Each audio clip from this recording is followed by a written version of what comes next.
अर्जन कुमार पुत्र बोधराज वासी सिहौड़ा कला। ये पिंड जसमा तो सिहौड़े को आ रहा सी ते इहदा मोटरसाइकिल जिहड़ा अचानक स्लिप हो गया, ਉਹਦੇ ਕਰਕੇ ਸੜਕ ਤੋਂ ਥੱਲੇ ਡਿੱਗ ਪਿਆ ਤੇ ਸੱਟਾਂ ਲੱਗਣ ਨਾਲ ਹੀ ਮੌਤ ਹੋ ਗਈ। ਪਰ ਵੈਸੇ ਸਾਰੀ ਗੱਲਬਾਤ ਉਹਦਾ ਚੱਲ ਰਹੀ ਹੈ। ਬਾਕੀ ਇਹ ਪੋਸਟਮਾਰਟਮ ਰਿਪੋਰਟ ਤੇ ਜਿੱਦਾਂ ਦੀ ਕਾਰਵਾਈ ਮਤਲਬ ਆਏਗੀ, ਪੋਸਟਮਾਰਟਮ ਦੀ ਰਿਪੋਰਟ ਉਦਾਂ ਦੀ ਕਾਰਵਾਈ ਅਮਲ ਕਰ ਰਹੀ ਹੈ। ਤੇ ਇਹ ਕਹਿ ਰਹੇ ਵੀ ਇਹਦਾ ਐਕਸੀਡੈਂਟ ਹੋ ਗਿਆ, ਐਕਸੀਡੈਂਟ ਨਾਲ ਜਿਵੇਂ ਉੱਧਰੋਂ ਕ੍ਰਾਸਿੰਗ ਕਰਕੇ ਆ ਰਿਹਾ ਤੇ ਐਕਸੀਡੈਂਟ ਹੋਇਆ। ਵੀ ਜਦ ਗੱਡੀ ਨਾਲ ਐਕਸੀਡੈਂਟ ਹੋਇਆ ਜਾਂ ਗੱਡੀ ਕਿੱਦਾਂ ਹੋਈ ਹੈ, ਗੱਡੀ ਤੇ ਰੁਕਣੀ ਚਾਹੀਦੀ ਉੱਥੇ। ਇੱਦਾਂ ਥੋੜ੍ਹਾ ਹੋ ਸਕਦਾ ਜਦੋਂ ਕਿਸੇ ਬੰਦਾ ਬਾਹਰ ਅੱਗੋਂ ਸਿਰ ਤੋਂ ਅੱਗੇ ਬਾਹਰ ਕਰਦੇ ਤੇ ਬੰਦਾ ਤਾਂ ਬੇਕਾਰ ਹੋ ਜਾਂਦਾ। ਤਾਂ ਉਹ ਗੱਡੀ ਜਿੱਦਾਂ ਮਰਜ਼ੀ ਘੁੰਮ ਜਾਏ, ਗੱਡੀ ਸਿੱਧੀ ਵਿੱਚੋਂ ਨਿਕਲ ਗਈ ਤਾਂ ਕਹਿੰਦਾ ਵੀ ਤਾਂ ਇੱਧਰੋਂ ਨਿਕਲ ਐਕਸੀਡੈਂਟ ਹੋ ਗਿਆ। ਸਵੇਰੇ 4 ਵਜੇ ਘਰੋਂ ਨਿਕਲਿਆ, ਘਰੋਂ ਨਿਕਲਣ ਤੋਂ ਬਾਅਦ ਜਦੋਂ ਫਿਰ ਉਹ ਫੋਨ ਆਇਆ ਉਹਨੂੰ, ਚੱਲ ਗਿਆ। ਤਾਂ ਤੋਂ ਉਸ ਤੋਂ ਬਾਅਦ ਜਦੋਂ ਵਾਪਸੀ ਆਇਆ ਕਿ ਇਹਨਾਂ ਨੇ ਬਾਹਰ ਕੀਤਾ ਆ, ਮਾਰਿਆ ਤੇ ਉਹਨੂੰ ਪਰੇ ਪੈ ਗਿਆ। ਉਹ ਘਰੋਂ ਸਵੇਰੇ 3 ਵਜੇ ਦਾ ਫੋਨ 'ਤੇ ਗਿਆ, 4 ਵਜੇ 3-4 ਵਜੇ ਦੇ ਵਿੱਚ ਹੀ ਆ।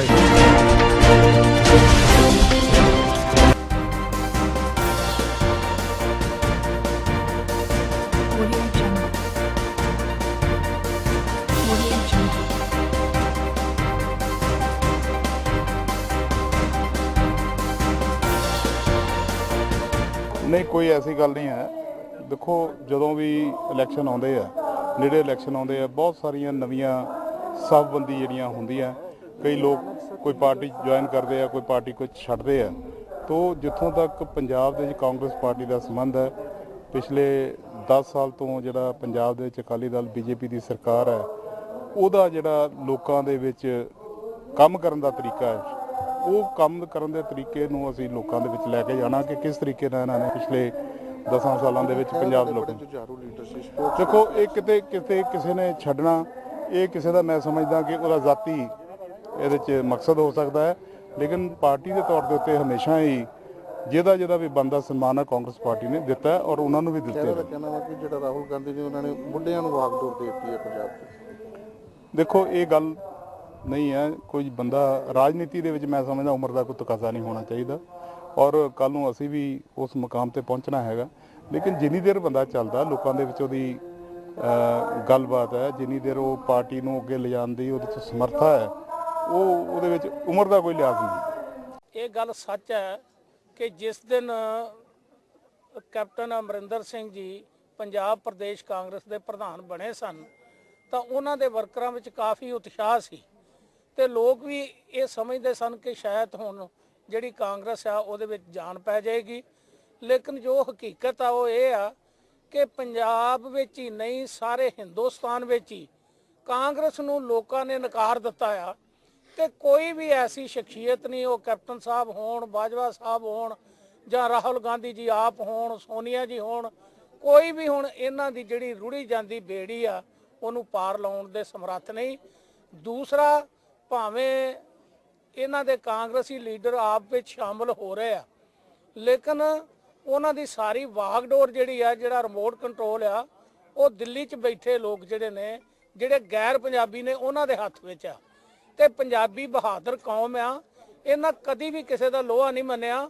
ਇਹ ਕਦੀ ਵੀ ਉਸ ਲੀਡਰਸ਼ਿਪ ਨੂੰ ਪ੍ਰਵਾਨ ਨਹੀਂ ਕਰਨਗੇ ਤੇ ਪੰਜਾਬ ਦੀ ਧਰਤੀ ਤੇ ਆਪ ਛਾਪ ਵਰਗੀਆਂ ਪਾਰਟੀਆਂ ਜਿਹੜੀਆਂ ਉਹਨਾਂ ਦਾ ਕੋਈ ਆਧਾਰ ਨਹੀਂ ਬਣੇਗਾ। ਤੇ ਅਸੀਂ ਇਹ ਗੱਲ ਮਾਣ ਨਾਲ ਕਹਿ ਸਕਦੇ ਹਾਂ, ਲੋਕਾਂ ਦੇ ਸਹਿਯੋਗ ਨਾਲ ਕਹਿ ਸਕਦੇ ਹਾਂ ਕਿ ਤੀਸਰੀ ਵਾਰ ਹੈਟ੍ਰਿਕ ਜਿਹੜੀ ਆ ਇੱਥੇ ਫੇਰ ਸ਼੍ਰੋਮਣੀ ਅਕਾਲੀ ਦਲ ਭਾਜਪਾ ਦੀ ਪੰਜਾਬ ਵਿੱਚ ਬਣੇਗੀ।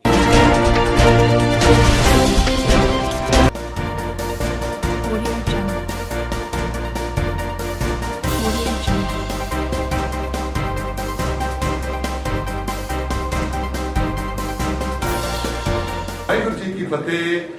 NRI Baba Deep Singh welfare society ਵੱਲੋਂ ਪਹਿਲਾ ਮਹਾਨ ਕੀਰਤਨ ਦਰਬਾਰ ਕਰਾਇਆ ਜਾ ਰਿਹਾ ਹੈ, ਜਿਸ ਵਿੱਚ ਪੰਥ ਦੇ ਮਹਾਨ ਕੀਰਤਨੇ ਭਾਈ ਗੁਰਮੁਖ ਸਿੰਘ ਜੀ ਸ਼ਾਹਪੁਰ ਵਾਲੇ, ਬੜੂ ਸਾਹਿਬ ਅਕੈਡਮੀ ਦੇ ਬੱਚੇ, ਭਾਈ ਤਰਸੇਮ ਸਿੰਘ ਜੀ ਬੋਰਾਂ ਵਾਲੇ, ਭਾਈ ਸਵਰਨ ਸਿੰਘ ਮਹੇੜੂ ਦੇ ਜਥਿਆਂ ਦੇ ਢਾਡੀਆਂ ਨੇ ਕੀਰਤਨ ਨਾਲ ਸੰਗਤਾਂ ਨੂੰ ਨਿਹਾਲ ਕੀਤਾ ਤੇ ਗੁਰੂ ਘਰ ਦੀਆਂ ਖੁਸ਼ੀਆਂ ਪ੍ਰਾਪਤ ਕੀਤੀਆਂ ਸੰਗਤਾਂ ਨੇ। ਤੇ ਸਾਹਿਬਜ਼ਾਦਿਆਂ ਦੀ ਯਾਦ ਵਿੱਚ ਸਾਰਿਆਂ ਨੇ ਵਧੀਆ ਸਿੱਖਿਆਵਾਂ ਦੇ ਕੇ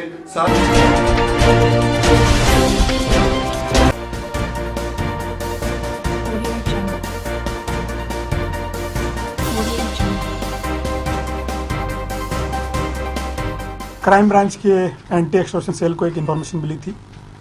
एक मुंबई के उपनगर में रहने वाले एक जो बिजनेसमैन है, उनको कंटिन्यूसली नवंबर से धमकी भरे एसएमएस आ रहे थे और उनको 2 करोड़ की एक्सटॉर्शन की अमाउंट मांगी जा रही थी। उसको देखते हुए फिर हमने प्रिलिमिनरी इन्फॉर्मेशन लिया, उसमें तहकीकात कर लिया और कल हमने 2 एक्यूज को पकड़ा है। जब रेड हैंड वो वहाँ पे पैसे स्वीकारने के लिए वहाँ पे आए थे और हमने अरेस्ट करके पार्क साइड पुलिस में एक एक्सटॉर्शन का मामला दर्ज किया है और आगे का तपास इन्वेस्टिगेशन पार्क साइड पुलिस कर रहा है। इसमें हकीकत ये सामने आई है, ये जो 2 अभियुक्त पकड़े हमने, उसमें से अक्टूबर महीने में ये जो बिजनेसमैन है, जो कंप्लेनेंट है, इनके यहाँ सेल्स टैक्स डिपार्टमेंट की एक रेड हुई थी और उसकी इंफॉर्मेशन इस अभियुक्त पास थी। उसी का आधार लेके ये अभियुक्त एसएमएस के द्वारा कंप्लेंट को उसने कुछ फोटो बनाए थे, कुछ ड्रग्स थे और कुछ वेपन से, और ये फोटो उसने भेजे थे पेन ड्राइव में और पेन ड्राइव जगह पर रख के उसने पेन ड्राइव ले जाके देखने के लिए उसको बोला था। तो ये सब मामला हमने बारीकी से देखा और पूरे तरीके से यहाँ पे प्रिलिमिनरी इन्फॉर्मेशन लेने के बाद में कल हमने ट्रैप लगाया था घाटकोपर में और वहाँ से हमने रेड हैंड 2 अभियुक्तों को पकड़ा है और हमने पार्क साइड पुलिस मिल जाएगी। सर, ये जो सिम कार्ड और मोबाइल फोन था वो किस तरह से इसके पास पहुंचा, किस तरह से उसने अरेंज किया? एक सिम कार्ड जो है उसको घाटकोपर रेलवे स्टेशन पे मिला था और एक फ़ोन उसने यहाँ से जो सेकंड हैंड मोबाइल मिलते हैं ऐसे जगह से उसने परचेस किया था और उसका इस्तेमाल वो कर रहा था। सर, इस पूरे घटना के पीछे उसका मोटिव क्या था? उसका क्या कोई पारिवारिक दिक्कत थी? एक ट्रैजिक थोड़ा सा हिस्ट्री इसमें सामने आई है। इसके ये जो इकोनॉमिक कंडीशन है वो ख़राब चल रही है और उसके पिताजी, उसको पीठ का दर्द है और उसके लिए एक ऑपरेशन उनको करना था और उसको 5 से 6 लाख रुपए का खर्चा डॉक्टर ने बताया था और उसको लग रहा था कि अगर मैं इस तरीके से कुछ मैं एक्सटॉर्शन की अमाउंट मुझे मिल जाएगी तो उसमें से मेरे पिताजी का मैं ऑपरेशन कर पाऊंगा। ऐसे भी उसने प्रिलिमिनरी इन्फॉर्मेशन। कंप्लेंट का जो प्यून है ये जो अपना एक्यूज है उसके यहाँ पे खाना खाने के लिए आता था। वहाँ पे एक मेस चलाते थे उसके पिताजी और वहाँ पे जाने अनजाने में उसने कुछ इन्फॉर्मेशन बताया था। वही इन्फॉर्मेशन का सहारा लेके वो उसको मतलब ब्लैकमेल कर रहा था कंप्लेनेंट को।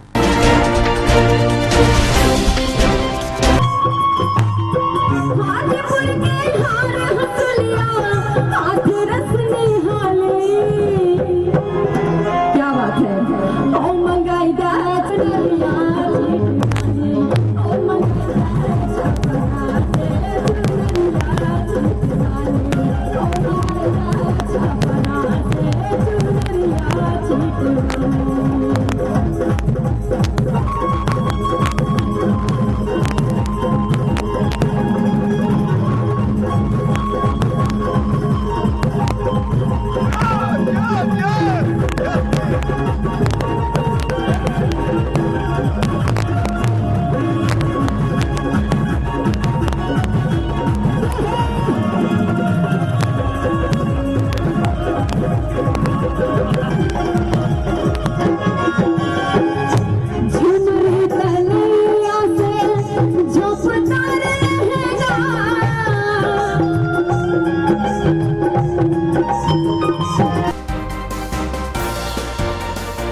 कार्यक्रम है, ये सामाजिक कार्यक्रम है।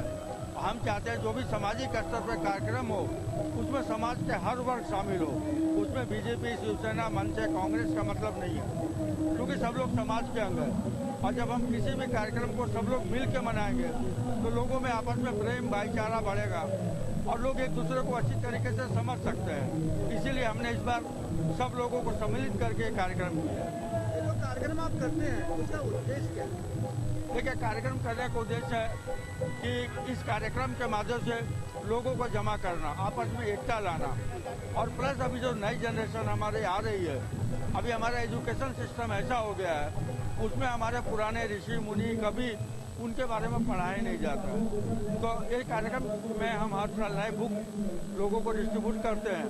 उस बुक के माध्यम से लोगों को कवि के बारे में, विद्यापति जी के बारे में ज़्यादा से ज़्यादा जानकारी दे सके, ये हमारा उद्देश्य रहता है। एक्चुअल में बॉम्बे में बिहार से बहुत लोग आते हैं, उसमें खास करके कैंसर पेशेंट जिनके रहने का कहीं कोई व्यवस्था नहीं होता है, उनको फुटपाथ पे रहना पड़ता है। एक पहली समस्या है। दूसरी समस्या जो है वो है कि यहाँ पे शादी ब्याह जो परंपरागत रूप में होता है वो आज लोग नहीं कर पा रहे हैं, क्योंकि उनके पास जगह की कमी है।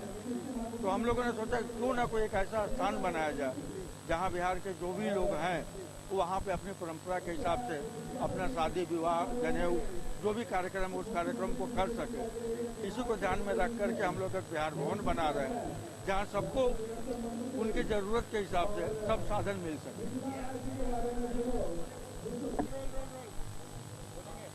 बेटी होने के नाते मैं यही बोलना चाहूँगी कि मैं उनसे काफ़ी कुछ सीख रही हूँ।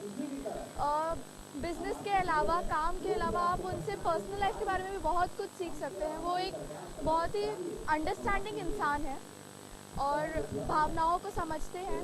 शायद इसीलिए उनके विचार काफ़ी मिले और इसलिए उन्होंने सोचा कि एक इतना बड़ा सा एक इनिशिएटिव, एक जिम्मेदारी ली जाए और ये सिर्फ जो समाज का जो भला होगा इससे, वो देखा जाए तो बहुत ही अच्छा है। ये नहीं कि हाँ आप कर रहे हैं कुछ, उससे ये पता चलता है कि आप कितने रिस्पॉन्सिबल सिटीजन हैं। इंडियन होने के नाते आप कितना जिम्मेदारी निभा रहे हैं एक इंडियन होने के नाते। मेरे हिसाब से वो काफ़ी एक रिस्पेक्टफुल सिटीजन है और आप उनसे बहुत कुछ सीख सकते हैं। प्रोग्राम के बारे में कुछ बता दीजिए।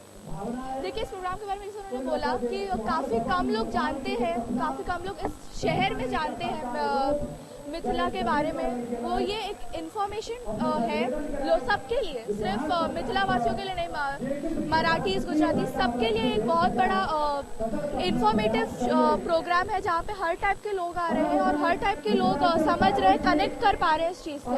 तो मेरे हिसाब से ये प्रोग्राम काफ़ी अच्छा जा रहा है एंड काफ़ी अच्छी बात है कि इतने सारे लोग आ रहे हैं, कनेक्ट कर पा रहे हैं और इतने सारे लोगों को जानकारी मिल पा रही है इस चीज़ से। आइए यहाँ से लोगों से जानते हैं इस मंदिर की स्थापना के पीछे का रहस्य। मैंने सुना है कि ये मंदिर किस वजह से बनाया गया। यहाँ पे पहाड़ी इलाका है, तो जब खोदकाम स्टार्ट हुआ था उसी टाइम पे एक ग्लास में एक नंदी का मूर्ति बना हुआ निकला, उसी की वजह से ये मंदिर की स्थापना की। रामनवमी तथा शिवरात्रि जैसे पर्व पे आना पसंद करते हैं। भक्तों की भीड़ ऐसे त्योहारों में भगवान के दर्शन के लिए उमड़ती है। भगवान के दर्शन कर अपने मन को शांत करते हैं। दूर दूर से भक्त भगवान के दर्शन के लिए आते हैं। यह मंदिर इतना बड़ा है कि मंदिर के अंदर ही 100 मीटर तक भक्त मंदिर के अंदर चल के आते हैं। पवित्र स्थान पर खड़े हैं जहाँ 3 देवी देवताओं की स्थापना एक साथ की गई है, जिसे बालकलेश्वर के नाम से जाना जाता है। यह मंदिर बहुत ही बड़ी जगह में बहुत अच्छे से बनाया गया है। यहाँ पे MIDC एरिया में आया हुआ ये मंदिर बहुत ही स्वच्छ और शांत है। यहाँ पे भगवान शंकर, गणेश जी तथा देवी माता की मूर्ति को प्रस्थापित किया गया है। भीड़ में भी भक्तों को शांति का अनुभव प्रदान करता है। यह मंदिर पहाड़ियों से घिरा हुआ है। इन पहाड़ियों से मंदिर की सुंदरता और भी निखर आती है। मंदिर के चारों ओर हरियाली छाई हुई है और एक आर्टिफिशियल वाटरफॉल के साथ बहुत बड़ा तालाब है और ज्यादातर भक्त लोग यहाँ पे सुबह और शाम के समय आना पसंद करते हैं। आज बालकलेश्वर में उतना ही, फिर मिलेंगे एक नए समय पर, नए स्थान पर, नए महत्व के साथ। कैमरामैन विनोद के साथ उर्मिला वाडे, टाइम न्यूज़।